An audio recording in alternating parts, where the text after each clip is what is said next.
स्वागत है। मध्य प्रदेश के सरकारी स्कूलों के शिक्षकों और अतिथि शिक्षकों के ई अटेंडेंस विवाद पर एक मध्य प्रदेश के शिक्षा मंत्री का बड़ा बयान सामने आया है। ई अटेंडेंस के विरोध पर शिक्षा मंत्री ने कहा कि अतिथि शिक्षक और जो परमानेंट शिक्षक हैं उनके बारे में बड़ा बयान यहाँ पर दिया गया है। तो अगर आप भी एक अतिथि शिक्षक हैं या फिर रेगुलर शिक्षक हैं तो यह वीडियो आपके लिए बेहद ही इम्पोर्टेंट होने वाला है। ये अटेंडेंस को लेकर शिक्षा मंत्री का बड़ा बयान, चलिए आपको कंप्लीट जानकारी दिखाते हैं। ये अटेंडेंस के विरोध पर बोले शिक्षा मंत्री, 96% अतिथि शिक्षक और 86% परमानेंट टीचर लगा रहे हैं ई अटेंडेंस से। शिक्षा मंत्री राव उदय प्रताप सिंह ने शिक्षकों के ई अटेंडेंस के विरोध पर कहा कि शिक्षकों में इसको लेकर कोई असंतोष नहीं है। प्रदेश के 96% अतिथि शिक्षक ई अटेंडेंस लगा रहे हैं, वहीं 86% स्थायी शिक्षक भी ई अटेंडेंस लगा रहे हैं।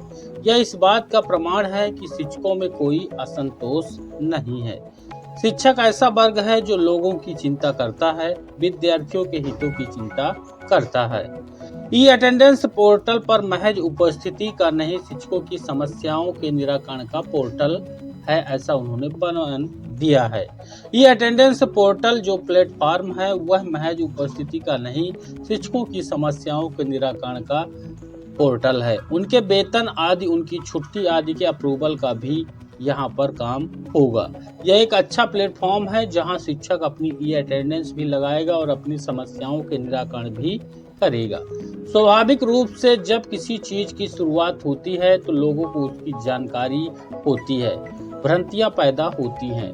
बीते 9 जनवरी को ई अटेंडेंस के कारण पूरे मध्य प्रदेश के शिक्षक पूरे दिन अपने मोबाइल को लेकर ई अटेंडेंस लगा रहे थे, लेकिन एक भी शिक्षक की ई अटेंडेंस नहीं लगी थी।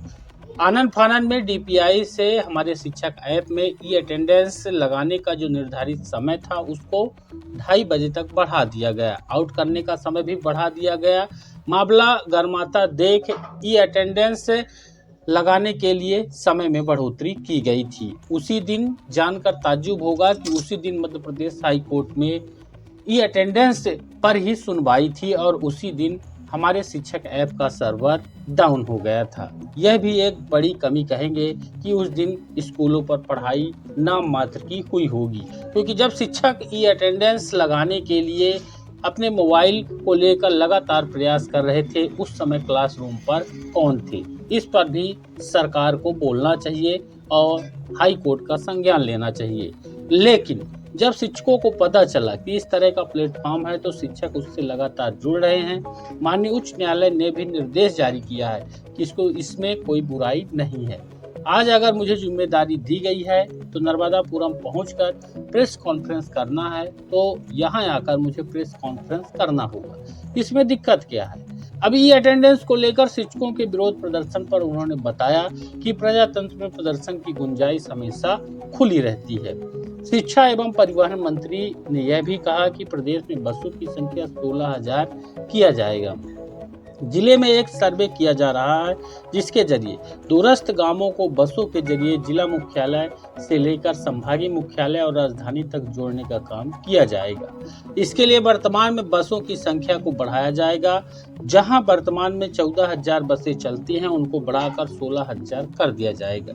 इससे कनेक्टिविटी बढ़ जाएगी और हर व्यक्ति को इसका लाभ यहां पर मिलेगा। प्रदेश के शिक्षा एवं परिवहन मंत्री राव उदय प्रताप सिंह एक दिवसीय दौरे पर नर्मदापुरम पहुंचे थे। वहां वह नर्मदा महाविद्यालय में आयोजित राज्यसभा सांसद माया नरोलिया के नेतृत्व में school bag with education desk वितरण कार्यक्रम में शामिल हुई। उसी दौरान शिक्षा मंत्री ने ई अटेंडेंस पर यह बयान दिए हैं। वीडियो को ज़्यादा लाइक और शेयर करिएगा। हमारे चैनल पर नए हैं तो सब्सक्राइब भी जरूर करिएगा।